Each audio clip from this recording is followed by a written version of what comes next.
What's up, guys? Tim Little. Welcome back to Tactical Bassin. Today's video, we are talking everything crankbaits. Fall crankbait fishing can be lights out. Today's video, we're going in depth, everything crankbaits. Let's go.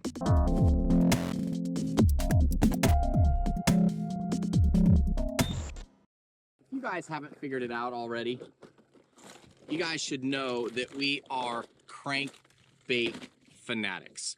You know, believe it or not, through the last few years, between Matt and I, we have caught more double-digit bass weighing more than 10 pounds on crankbaits than we have big glide baits and swim baits. There is something special about triggering a bass to feed, even though it might not be the perfect conditions, or even though that fish might not want to be in a feeding mood, right? When you can burn a crankbait, whether it's a square bill, a deep diving crankbait, a mid diving crankbait, when you can burn an object past a bass and deflect or add a pause or change your reel cadence and make that bait change direction or change speed, something triggers that bass to respond and eat, even though it might not necessarily want to. And that's what we're going to talk about today. Fall bass fishing is an amazing time to be out on the water, and fall cranking is probably the best way, one of the best ways, if not the best way, to catch some of the biggest fish in your lake. You know, Matt and I, we have fish, I mean, on our tactical DD, one that we designed a few years ago, specifically for speed cranking. I think we both have, I know I do, I think he does too, both have fish over 12 pounds on it. We know fish of 13, 14 pounds caught on this guy right here. Speed cranking, these bass are hardwired to chase just like a cat. And those of you guys that have followed the channel for a while, you guys, this will be a little bit, the first part will be a little bit of a kind of a refresher course, but these fish are hardwired. They're ambush predators. So when something goes by them quickly and then stop, they have to react. They have to investigate. And now that we're in this fall time, right, we got bait fish up shallow. We got bait fish out deep.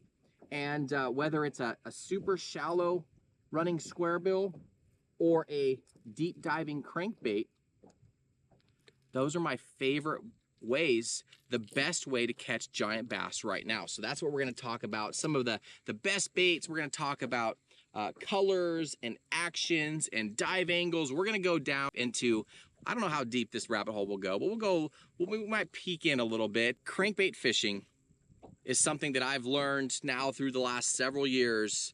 There's a lot to it. Now, it can be as easy as going and grabbing your favorite Strike King 6XD and going out and chucking and winding and catching fish. You will have success. Or, like I said, you can have boxes of crankbaits, different dive angles, different wobbles or actions, different deflection angles, different bill types, whether it's super thin or narrow, real wide wobble, real thick bill, different shaped bills, okay? There's a lot to learn about crankbaits, and once you kind of understand the foundation of crankbait fishing, then you can kind of experiment on your fishery and figure out what types of crankbaits or actions or you know, crankbaits that your fish like. So first, let's talk about fall bass fishing. We talked about a little bit about the bait fish. It's all about the bait fish right now. We're talking threadfin shad, gizzard shad, blueback, if you're on a blueback fishery, little silver sides. There's all different types and sizes of bait fish, but these fish, these bass, are feeding up. They're chasing the bait around. So they can be offshore on schools over 150 feet of water, or they can be up chasing, corralling bait in less than a foot of water. But again, it's all about the bait fish. And typically what we've taught through the years is just kind of split the fish 50-50. Now, I don't know if it's really 50-50 or 70-30 or 60-40, but some fish go shallow or stay shallow and some fish go deep, right? Those deep fish, they're gonna be out there deeper, chasing those open water bait balls, deeper structure fish. Eventually, that's where you're going to winter fish, right? We'll talk about that here in a couple months or so. But just understand that some fish stay shallow. Those fish that you were catching on a frog or flipping or pitching, punching, square billing, lipless cranking, those fish are staying shallow. Some fish are going deep. And we have baits that perfectly capitalize on those scenarios. We're going to talk about that. But just understand that not all fish stay shallow, not all fish go deep. So depending on your types of fisheries, just understand that. Like I said, we've caught so many big fish speed cranking. We're going to talk about speed cranking more in depth in this video. But it can be as easy or as simple as going to your favorite tackle shop, getting a Strike King 6XD. That's a bait that you've probably summer cranked out on ledges all summer long, and you will have success in the fall. But there are better baits to take advantage or put more fish in the boat as we get the cooler nights and the cooler water temps. So crankbait, there's so much to it. You know, if you read the book on bass fishing, you think about water temps cooling down. You think about fish becoming less and less energetic or more lethargic.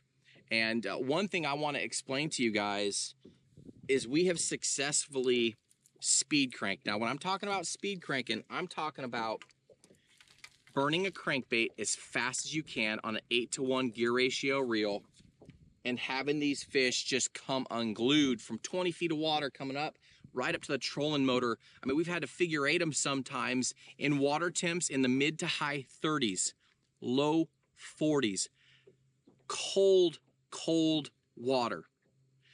So understand one thing. Everything you thought you knew about bass in cold water, kind of set it to the side, right? Kind of, I'm not gonna say throw it in the trash, because there's probably some things that still apply. But some of the things that we've seen doing this now for several winters, fall through winter, these fish don't slow down. If you can tap into that key predatory instinct to chase down, react, hunt, and kill, you can catch some of the biggest fish in your entire life, some of the biggest fish in your fishery. It doesn't matter if it's 40 degree water temp. Yeah, you might be colder, you might be bundled up and cold and freezing, but I tell you what, when you're working that crankbait, when you're burning that crankbait and you're active, you're burning calories, you're starting to sweat, it's only 50 degrees outside, you're warm, you set the hook, you catch a double-digit bass, you're feeling really good inside and you're warmed up. So take kind of what you thought you knew about cold water, slowing down, having to finesse fish and all that, and just kind of set it aside. And I just want you to think about what we're going to talk about today, just with an open mind.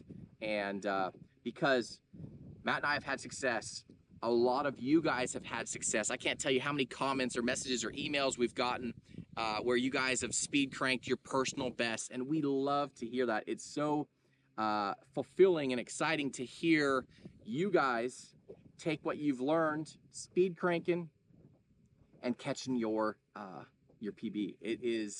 That's what it's all about. And that's why Matt and I do this. So it's really cool. But understand that even though it is cooling down, even though it is going to be colder conditions, we got the leaves falling, we got water levels dropping, now is the time. All the way from now all the way through early spring, full-blown winter, this stuff can be applied. So I've said the word speed cranking now 3 or 4 times. Let's talk about that. So when most people talk about crankbait fishing, we're taking our favorite deep diving crankbait, right? Whether it's a DT20 or a 16 or a Strike King 6XD, 8XD, 10XD, all the way down to our little square bills. You throw this thing out, it's got a bill on it, it dives down, you hit bottom, now you're just kind of dredging, you're deflecting, you hit a rock, you get a directional change, you're just reeling, right? You're waiting for that thing to just stop and you load into that fish. That's traditional crankbait fishing. Whether you're fishing 18 to 25 feet of water with your extra deep diving crankbaits, or you're fishing 6 inches to 1.5 feet of water with your square bill. That's kind of what these things do, right? They dive down, they get down to bottom, and then they start dredging. They start hitting rocks or hitting bottom, mud, clay, whatever it is, and they're just down there wobbling. You hit something, it might shoot off to the side, or you pause, it might float back, and fish eat it, right? They react to the crankbait because it's not typically going in a straight direction without deflecting. So we get asked all the time, do you have to be deflecting or bouncing off bottom to catch fish on a crankbait? And the answer to that is maybe. If you are throwing a traditional crankbait and you're fishing it traditionally, just wind, it's down there, you hit a rock and it kicks off to the side, you get bit, then yes. But if you're burn, pause, burn, pause, burn, pause, you're creating that directional change, or you're creating that cadence change, or that stop and go action. No, I can't tell you how many fish we've caught speed cranking in open water or off a long tapering point that we weren't hitting bottom, but we paused over a laydown or a rock pile, and those fish come up and just hammer it, almost like a pausing a jerkbait. You don't have to be deflecting if you are getting reactive with your bait, if that makes sense. And we're going to talk about retrieves here in a little bit. We're going to talk about some different baits, some retrieves, gear, hooks, all that good stuff. But to answer those questions, if you're throwing a traditional crankbait, yes. If you're speed cranking and getting real active with your crankbait, no. Okay? So one thing I want to explain, you know, maybe you guys are like, why the heck do you have so many crankbaits? And I got boxes and boxes, and that's just as bad, if not worse than I am. Boxes and boxes of crankbaits. Okay, let's take this guy right here. This is a Rapala DT. This was actually DT16. DT stands for Dives 2. Dives 216. You see that, Bill?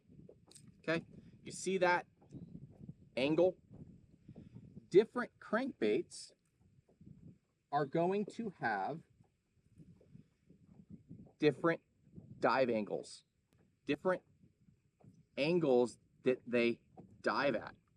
When you start getting into those extra deep diving crankbaits, you know, your 8 and 10 XDs, you know, some of those crankbaits, their bills are no joke, like 2.5, 3 inches long, and they are a pain. I mean, you're basically reeling in a I don't know, a shovel, like, right? They pull so hard, and it can be tiring. Those baits have a real aggressive kick. So it's really hard to burn something that pulls back so hard and kicks so wide. So those baits work great when you're dredging bottom in summertime. Maybe you're fishing offshore ledges, maybe main river ledges, or deep main lake points, rock piles, and you're just down there just grinding. A lot of guys will teach on those those types of crankbaits, you're throwing a 5 or a 6-to-1 gear ratio reel. So a real slow moving crankbait, right? Slow moving. Where speed cranking, we're talking 7-to-1, 8-to-1 gear. I mean, we're moving.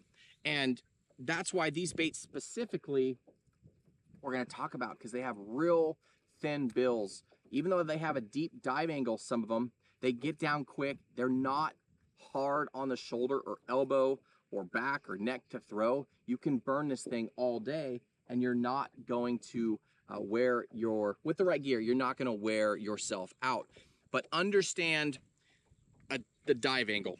The farther you cast, the easier it is, and the longer this bait is going to stay down in its desired or designed depth. So like this guy right here, this is the Megabass, is the deep 6. This is a crankbait that's 18 to 20 foot. That's the depth that this thing typically runs. But understand that to get the best or the longest efficient cast on a crankbait, you're gonna want a long cast, okay? If I have a little bit of line out, this thing's gonna get down and then come up. If I have a lot of line, it's gonna get down, fish in that effective area, and then come up towards the boat. So hopefully you guys understand that you want a rod and a reel that you can get a long cast out of. Even if you're fishing just a mid-sized crank, something that's getting down in that 10 or 12 foot range. You know, square bill is not necessarily important. You can do little roll casts and fish really shallow cover. But if you're fishing a mid to a deep or extra deep diving crankbait, understand dive angles. And the farther you cast, the easier that thing is going to get down, the longer it's going to be down in that effective range that you're trying to fish it in, and you're going to have a lot more chance at hooking that big fish. So even though all these baits have different bill types, understand how the dive angle works, number one. And then number two, all these baits, because they have different bill types, have different actions.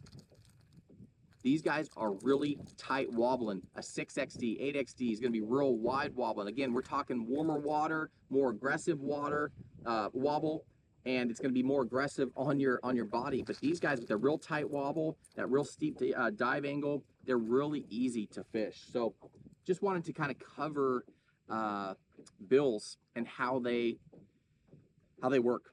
Okay, you'll notice now when you go to the tackle shop and you look at some of these crankbait bills, you will see some are really thin. I don't even know if you guys can see that or not. Some are really thin, some are thicker, some are rounded, some have more of like a coffin shape.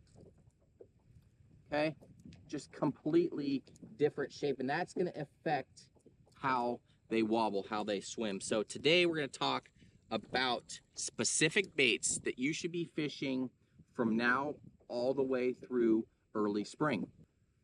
The last thing I want to talk about crankbaits and the depths that they are running.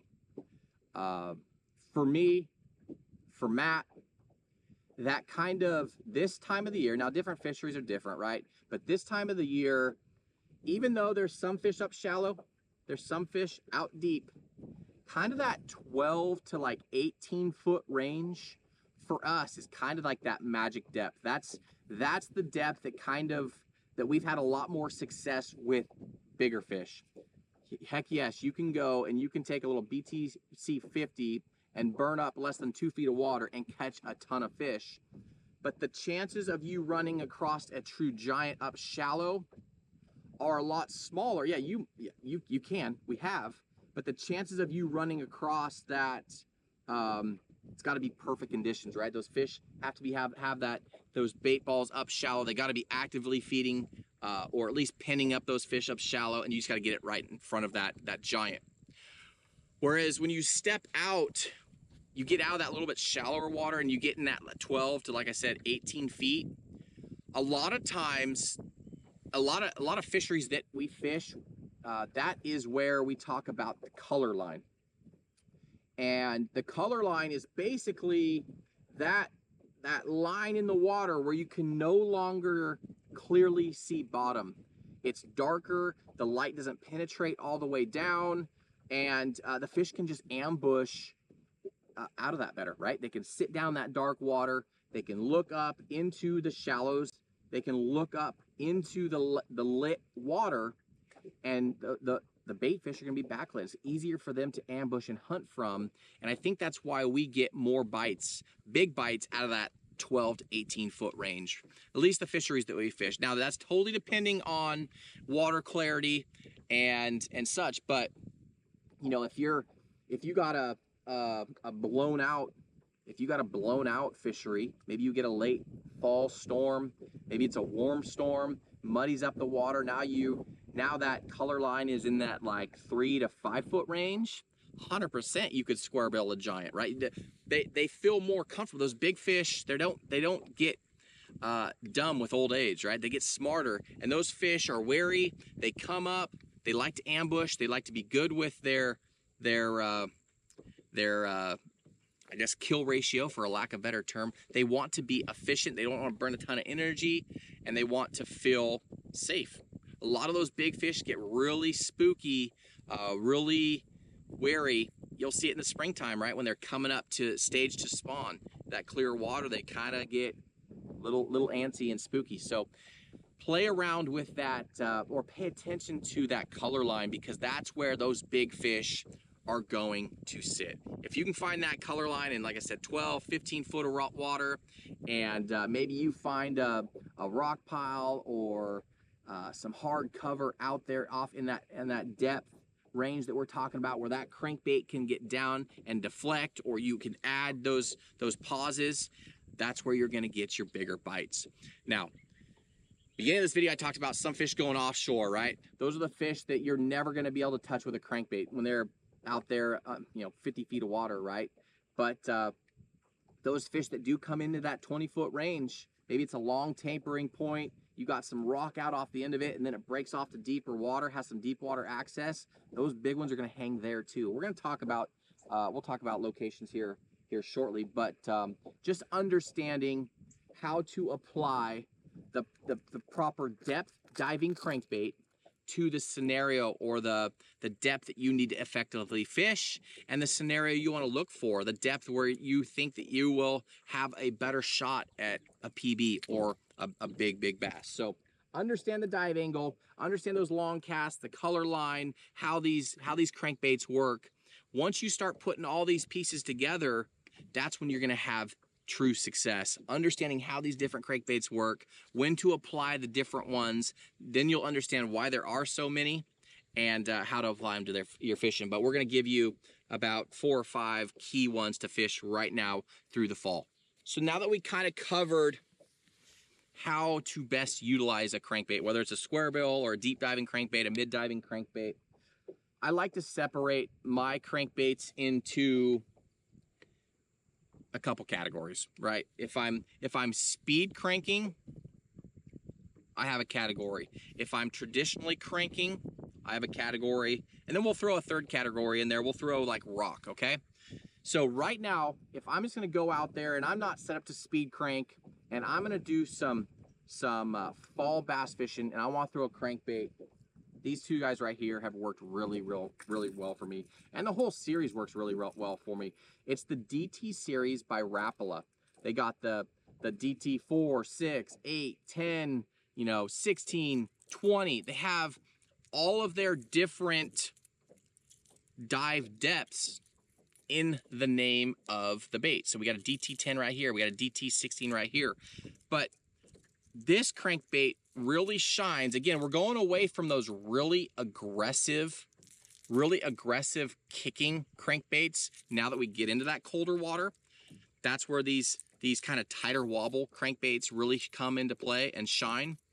But this guy right here, that Rapala, that DT, the 10, the 16, and even the 20, if I have to, that is a great working traditional crankbait, especially in the fall, okay? We'll talk about hook upgrades and colors in a little bit.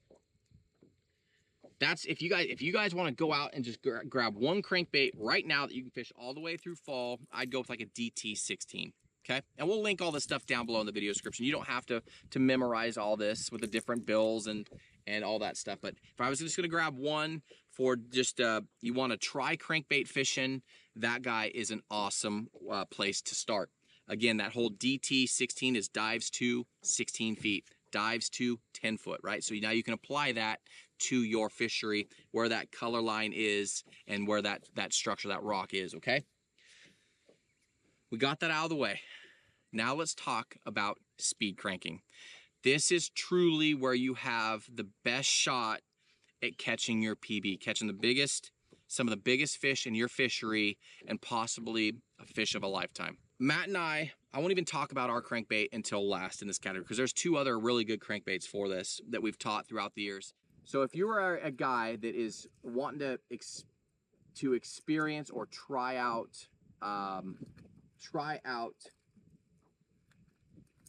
speed cranking. You want a bait that is awesome colors, great light wire hooks, top of the line. It's gonna be this guy right here. This is the Megabass Deep X 300, okay? If you're not familiar with Megabass, Japanese company, pays a lot of attention to detail, has so many baits, has so many different actions, but this guy right here is awesome.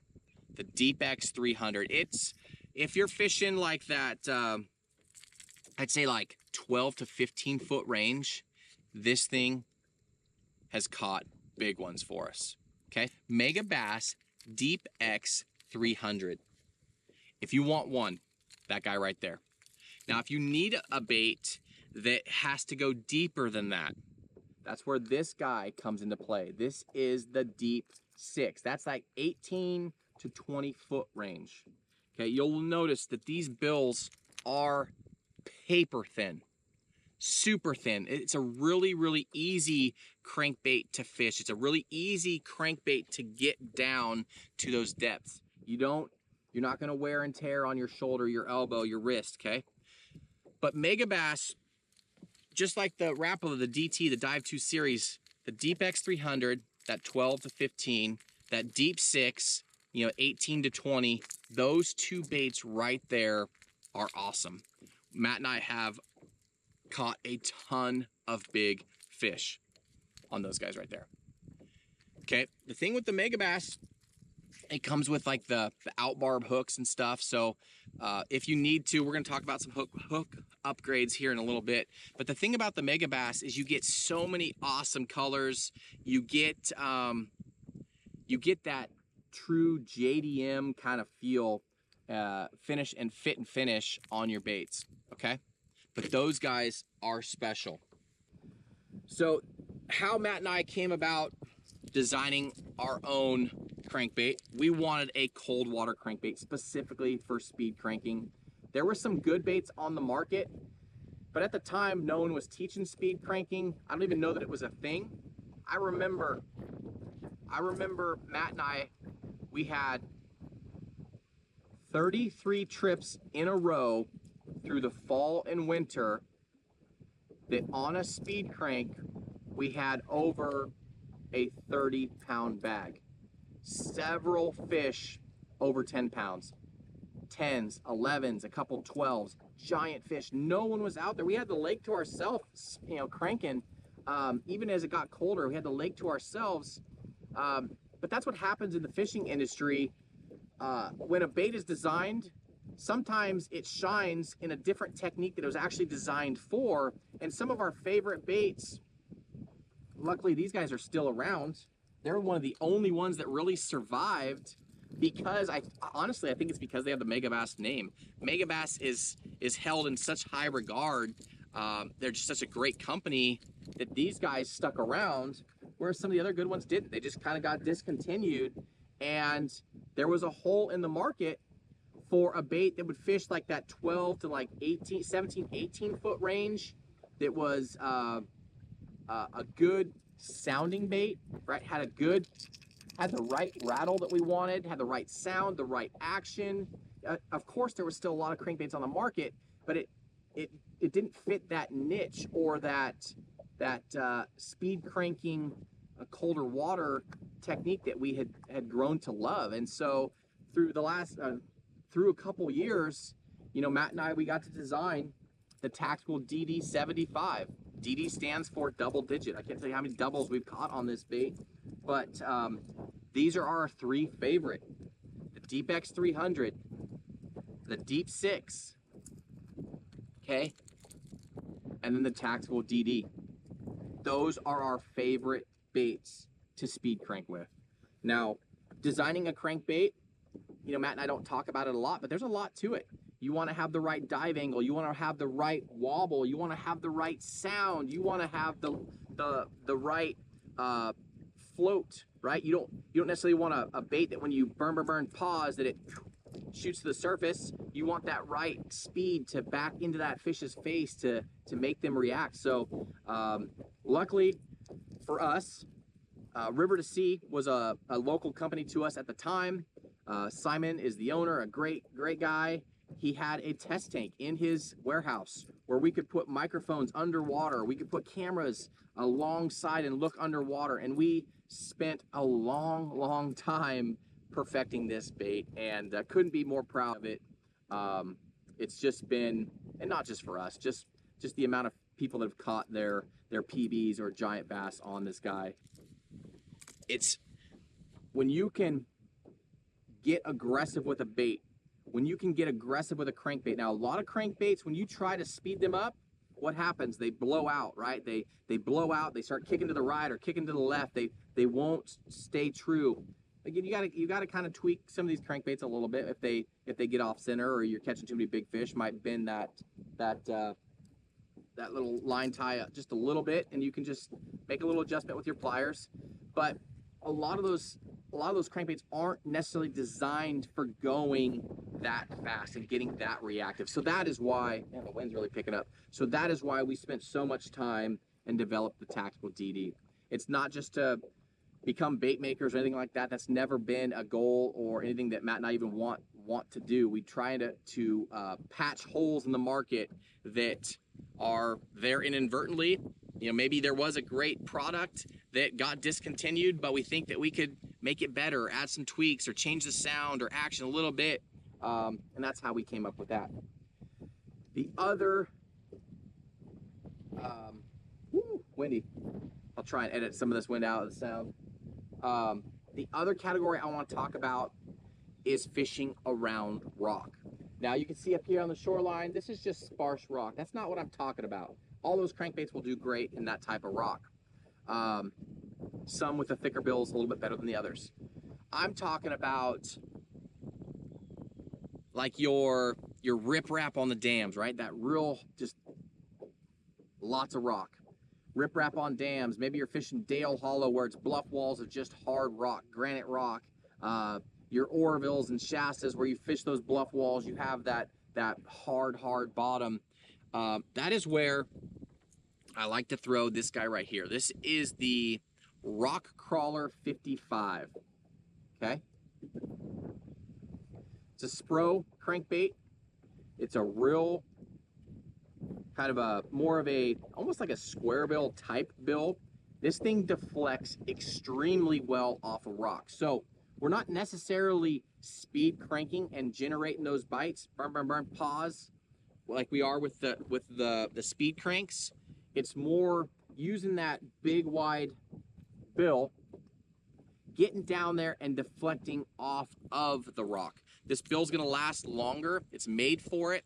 It's a little bit thicker, but it's wider and it deflects extremely well off of rock. So if you find yourself in a situation where you're fishing mainly rock banks, this guy is a must. What's cool about the rock crawlers, we'll talk about colors here just briefly, but the amount of craw colors that come in that crankbait. So if you are on a crawdad fishery and you're fishing for fish that are primarily feeding on crawdads and you're around heavy, hard cover structure, rock, that sort of stuff, dock pilings, foundations, that sort of stuff, that rock crawler is a must. Okay, let's talk about colors in the speed cranks real quickly. For the most part, when we designed these colors, we had clearer water, better visibility in mind. Now the key with getting these fish to react, we didn't want a lot of bright colors in the line. We have a lot of ghosty colors, a lot of translucent colors, okay? Some with some flash, real natural looking ghost colors. Even our craw colors, right, are translucent, iridescent. When you're burning this thing past the fish and you add that pause, they're gonna come up and we don't want them to get a good look at it, right? We don't want a big, opaque, solid body bait in front of them. We want them to get an okay look at it.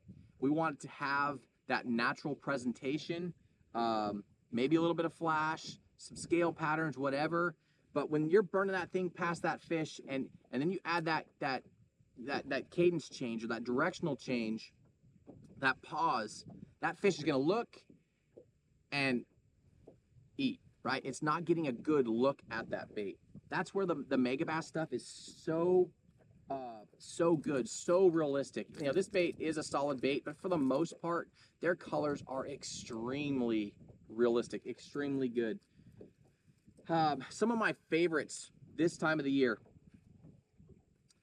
This guy right here, Summer Minnow. That thing works extremely well all summer. Now, we designed this bait for typically a cold, fall through the winter, a colder water presentation. But what we found is it works extremely well in the summertime too. We've blasted giants down in Mexico in 90-degree water temp. You know, it works well. We're gonna go with more bright colors, more summery colors. But as we get into that cooler water, as we talk about fall cranking, you know, that Summer Minnow it's still a translucent bait, but it has some chrome cheeks, some chrome sides to it. You know, mirrored minnow, completely see-through, some chrome cheeks, some flash, some pearl in the flash, a real translucent bait, okay? Again, we want these things to look realistic, and we don't want these fish to get a good look at them when they're moving that fast, and then we pause it. Even, like I said, even our craw patterns, we got blood craw. So if you are on a crawdad fishery and you need to get a little bit deeper than the rock crawler at this guy's like a 9 to 12 or 9 to 14 foot, you need like 12 to 15. This guy right here, blood craw, green pumpkin craw is another color we designed. Again, more of a translucent bait. Natural gill. Okay, if you're on a pond, a deep pond, or you're fishing around sunfish or bluegill, right? That natural gill, again, really natural translucent colors for the most part. We did add a couple colors in for you smallmouth guys, and in for like muddy or murkier water. These two right here, two of my favorites, and they're probably two of the least colors, two of the colors we talk about the least. Number one, this is called metallic shad, okay? Looking at that Deep X 300, see how that has like a solid belly, solid body, kind of has some pearl or glitter in the sides, same type of thing. This has like a chartreuse side down, or a stripe down the side, bluish purple green back, but just a real metallic-y body. Works extremely well in murkier water, stained water. And then this guy right here, this is called Northern Special. It's actually like a gold foiled bait, dark back, orange yellow shot on the belly. And this is probably our number one, between Matt and I, our favorite smallmouth color. Even in clear water, the smallmouth just love this. But this works really well in stained or muddy water as well. So if you need to get down in depths and have some visibility, you know, that's not muddy water, stained water is not a good condition for a bait that is translucent or see-through. You want more of that solid base. So that was kind of colors. So typically we're going bait fish, more translucent colors, and we're going craws, okay? I can't tell you how many craw colors or patterns that rock crawler comes in, but they come in a ton of really cool colors, okay? So if you need like a translucent green color or a root beer color, or like a green pumpkin gray with some orange on the bill. They have probably more craw colors or patterns, colorways, than any other crankbait on the market. That rock crawler comes in a ton of really good craw patterns. So if that is you, and you find yourself cranking around a lot of rock, and your fish are primarily eating crawdads, that rock crawler 55 is a must. Okay, so now that we talked about colors, kind of briefly, you know, summertime, I'm going with like your real bright colors, your chartreuse and blue, chartreuse blackback, maybe like you know, your shad patterns, like more of your white belly, kind of full colored crankbaits. I don't even know if I have any with me. I don't. Going with like, you know, something like this, right? Where it's a full, it's really natural, realistic looking on the back. But again, you're talking about a solid, solid body.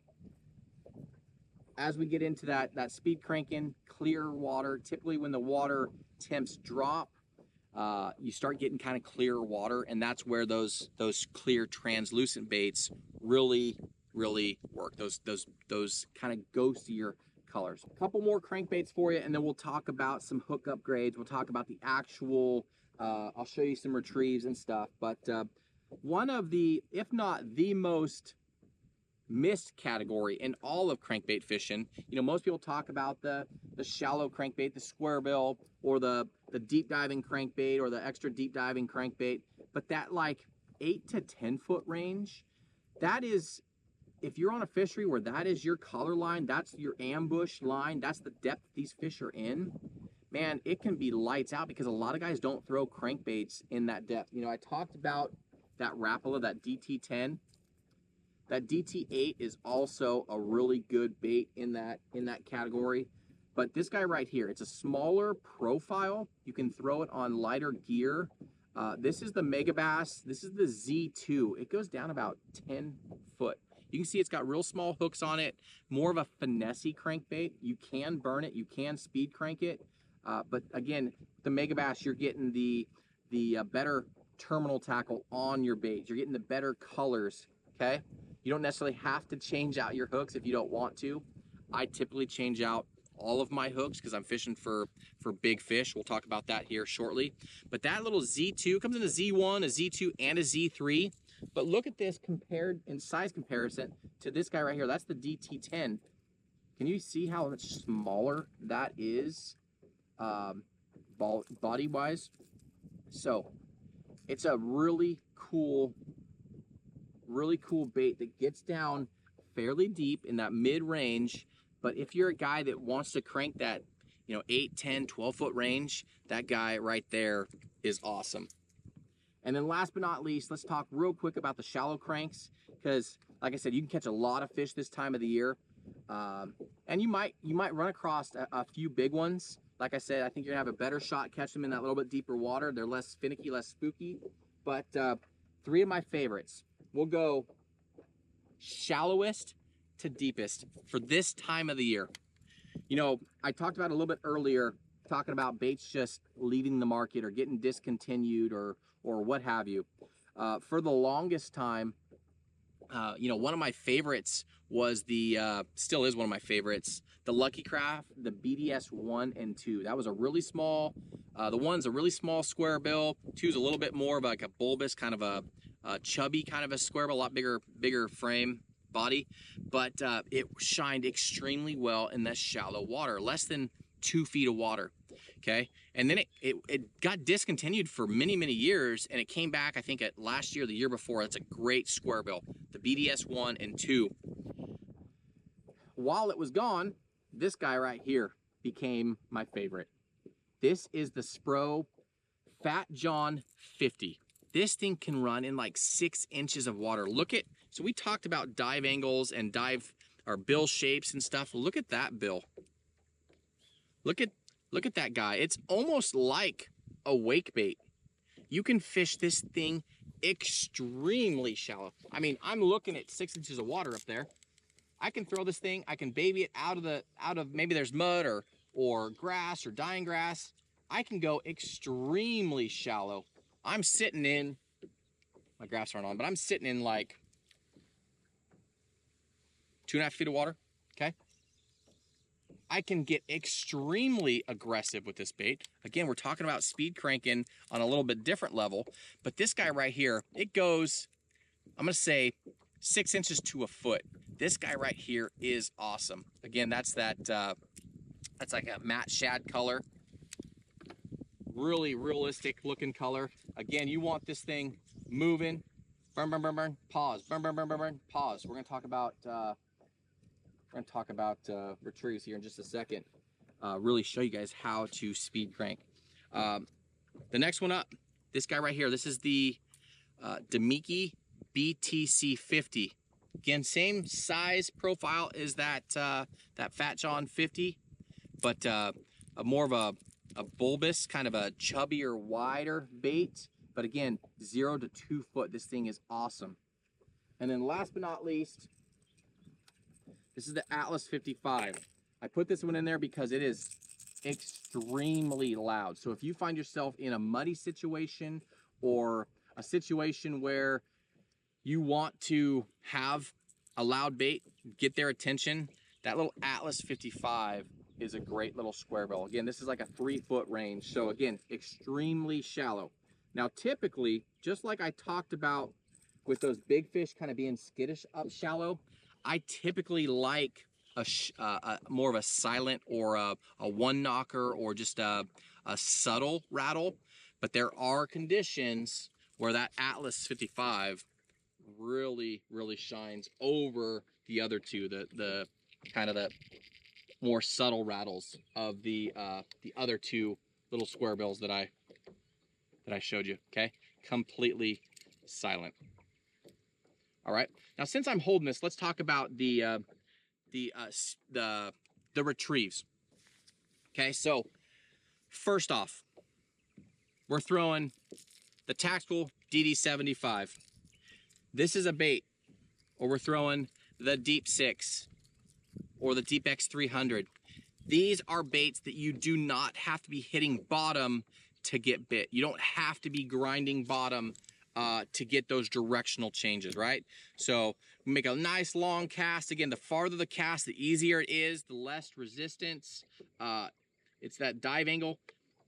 It's easier for that bait to get down to its running depth, okay? Now, I'm reeling, I get it down, I'm hitting bottom. Maybe I'm not hitting bottom. Now it's burn, burn, burn, burn, pause.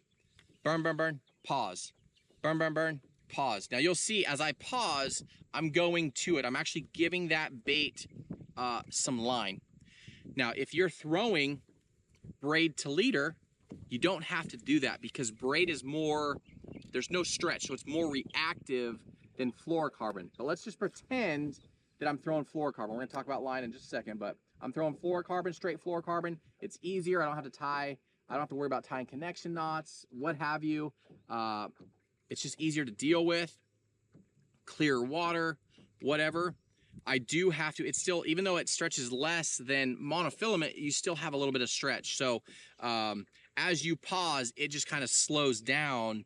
And then as you start burning, it just kind of speeds up. It's almost like a slow and then a, so I really want to burn, burn, burn, pause. I want to take that stretch away, right? So I want to give that rod a little bit to it and pause. Burn, burn, burn, pause, burn, okay?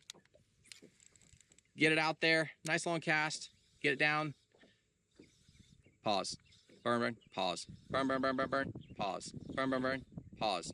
If I hit something, I'm gonna pause. If I deflect off something, I'm gonna pause. 9 times out of 10, that's when you're gonna get your bite. Now, what you'll notice, I typically, like I said, I run either braid to leader or fluorocarbon. I just explained to you the differences of the line. If you find yourself just throw this one just for fun. If you find yourself that you're out there fishing, one of the 3 speed cranks, burn, burn, burn, pause. You start up and then you get bit, right? Or you're burn, burn, burn, pause. You start going, you're about to pause, you get bit. If you're getting 100% of your bites on the pause, go braid to leader. That bait's gonna be way more reactive, right? Burn, burn, burn, pause. You don't have to give that rod to that bait a little bit. You don't have to take up that space just a little bit with the fluorocarbon like you have to do with the fluorocarbon. But if you find yourself getting bit just after the pause or mid-crank between pauses, go with fluorocarbon. It's just easier to deal with. And then if you find yourself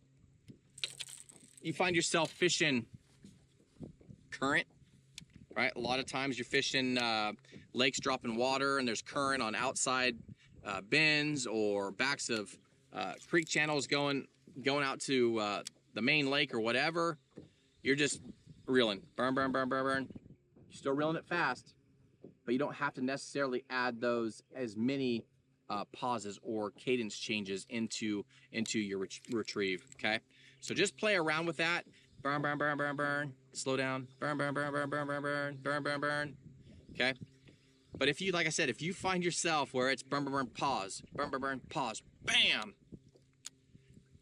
it's one of those days, and brain deleter is the best way to go. Now, with that said, understand, burn, burn, burn, pause, nothing there.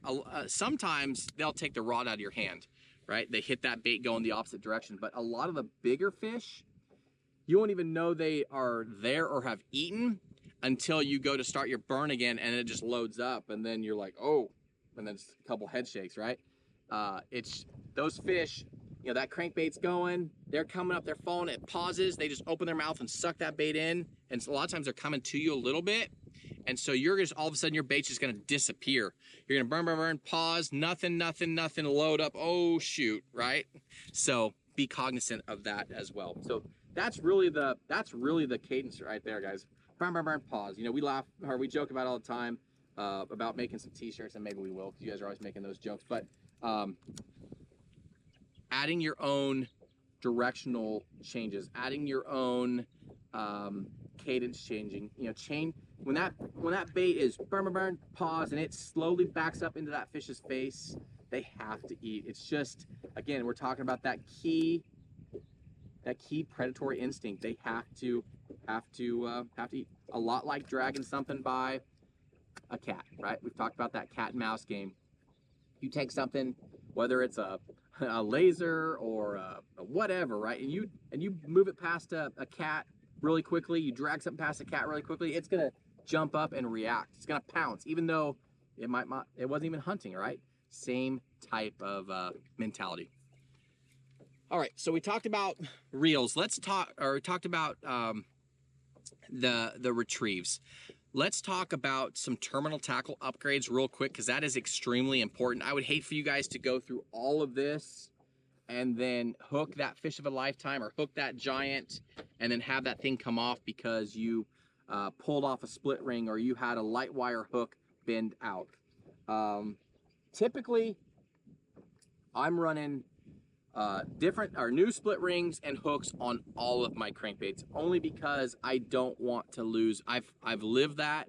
It sucks when you come back with a crankbait that has there's no front hook on it anymore. There's no back hook on it anymore because the split ring peeled back and opened up. You're like, man, I wonder how big that one was, right? I've lived that. I've lost a lot of fish in the past due to just hooks bending out, right? You get those big fish, and even though you're in cooler water, they can still bend out light wire hooks. So I'm typically changing out all of my hooks. Typically, most crankbaits you can get away with a number 3 owner hyperwire split ring, and I'll link all this stuff down below in the video description. You might have to go with a number 4 on some of the bigger crankbaits, but typically a number 3. As far as hooks, I change out most of my hooks. I like, if anything, I'm going with this guy right here. This is the owner ST56. It's a round bend hook. Does not have a big angle in like an EWG. It has a little bit of an angle in, not very much, but it's a 3X hook. It's a lot stronger wire. I don't even know if you guys can see these. Do I have them on? Yeah, right here. A lot stronger wire than a traditional stock hook, okay? And I just know that even on whatever crankbait I'm throwing, I know that when I hook that fish, when I finally get that bite, I know that it's not my hooks or my split rings that are gonna fail. And that means a lot to me. I don't know if it does to you guys, but just having that reassurance, that just means a lot. So I change out all my hooks. If not anything, it's an owner ST56. Now there are a couple more specific hooks that I'll change out to on specific baits. That ST56, typically size 4, will work well on most mid-size cranks. There are some others. Our crankbait, the Tactical DD, going with this guy right here. This is another owner hook. It's the ST35. What is cool about this hook is, unlike other treble hooks that are symmetrical, right? Their gap between each of the 3 hooks is the same. This one has a flat side. Okay, I think it's 155 degrees, 150 degrees between this one and that one. It's almost flat. So when I put that hook on a crankbait, I put the flat side towards the belly, and on the back, I put the flat side down with the one hook up. So there is a correct way to put treble hooks on your crankbait. Whether it's a traditional, you're just upgrading a traditional style treble hook, make sure that you have on the back, you want the hook up, and on the bottom, you want the 2 riding along the belly. In this case, that ST35 is flat and works extremely well. Size 1 on our tactical DD, but that is an awesome, awesome crankbait hook. And then this guy right here, this is a new one that Matt and I have been playing around with. This is the Spear EWG 71 SS. Again, we'll link it down below in the video description, but look at this hook. Look at that bad boy right there. That thing has some EWG, I got on this guy here too, has some hook bend to it. You get that thing in a fish, they are not coming off. Can you guys see that? These things, I'm afraid to even, I know I'm gonna get one in my hand and it's gonna be a heck of a time to get it out. But those things are sticky sharp and they're deadly. So that guy right there, if it's a day where those fish are just engulfing your bait, you got the right color on, and they're not swiping or slashing at your bait, going with that EWG style hook will help you get more fish in the boat. And you guys can see how important trebles are to me. I'm always changing out my treble hooks based on size, wire strength, all that sort of stuff. So I'm always changing out my hooks. So change out your split rings if you can. Change out your hooks if you can. That is one of the benefits of the Mega Bass. Paying a little bit more money for that JDM bait, but you get better stock hardware come on that bait. But if you're like me, I just switch out everything. Okay, so that's hooks. We talked about line and reels. Like I said, 7-to-1, 8-to-1 gear ratio. Creating that speed, creating that cadence change is all the difference in the world. As far as rods, for my deep diving crankbaits, right? I throw one. It's the Loomis. It's the 906 CBR. It's a 7.5 foot rod. It's got a soft tip, a good backbone. But this is the rod that after fishing so many different rods throughout the years on deep diving crankbaits, this is the one where it's the perfect balance of tip and backbone to be able to land big or giant fish on lighter hooks. Okay, again, that ST35, that's not a heavy wire hook. That EWG Spear, that's not a heavy wire hook. You need a rod that can still bury those hooks, but then has a soft enough tip and the right combination of backbone in the lower section to keep those fish pegged. Okay, another great option. We love throwing that in the Loomis line as well. The 855 CBR, the 845 CBR. That's an awesome alternative if you're throwing square bills. It works for lipless crankbaits extremely well and works really, really well in for square bills as well. And it's available in the GCX line. So a little bit different price point, a little bit lower price point, save you guys some money, but you get that same action as the IMX Pro. So we'll link some of our, it's still not a inexpensive rod, but it's not as expensive as some of those higher price points. So that's the square bill rod.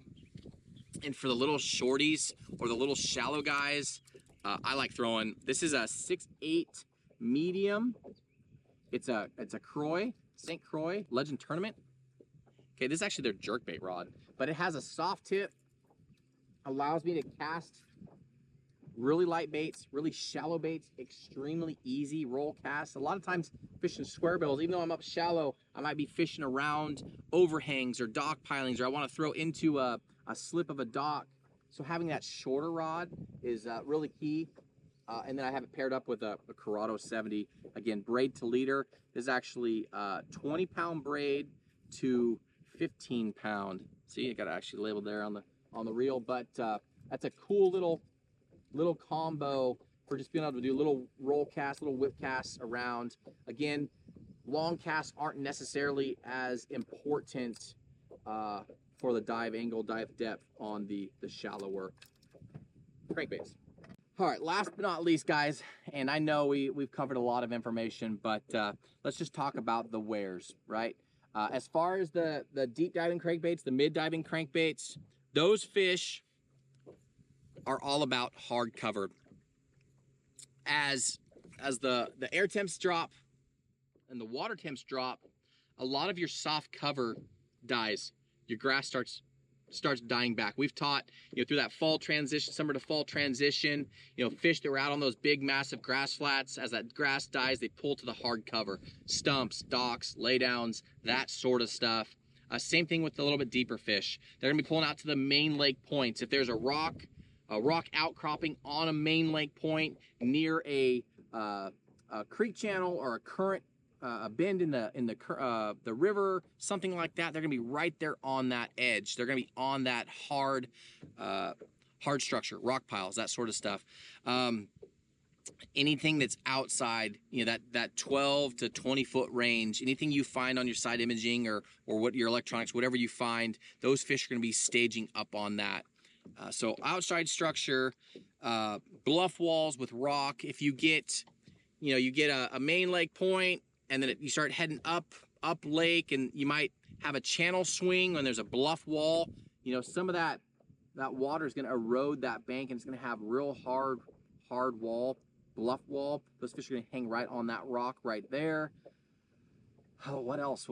If you are fishing around grass with the shallow square bills, look for that lively grass. Some of it will live longer than other patches, so look for that green lively stuff. If it starts turning brown or dying, those fish are going to vacate really quickly. What else? Talked about offshore breaks. Okay, not necessarily like a ledge or a river ledge, but if there's a hump on the main body, and there might be a break or a steeper ledge on one of the sides of the humps. Typically, they're going to stay on that deeper side where they can pop up to feed, do whatever, and then back off. Maybe there's bad weather or whatever, they're going to back off and maybe suspend, so they can pull off to that deep water access. So if there's a steeper side to a point, try fishing that, okay? But guys, fall crankbait fishing.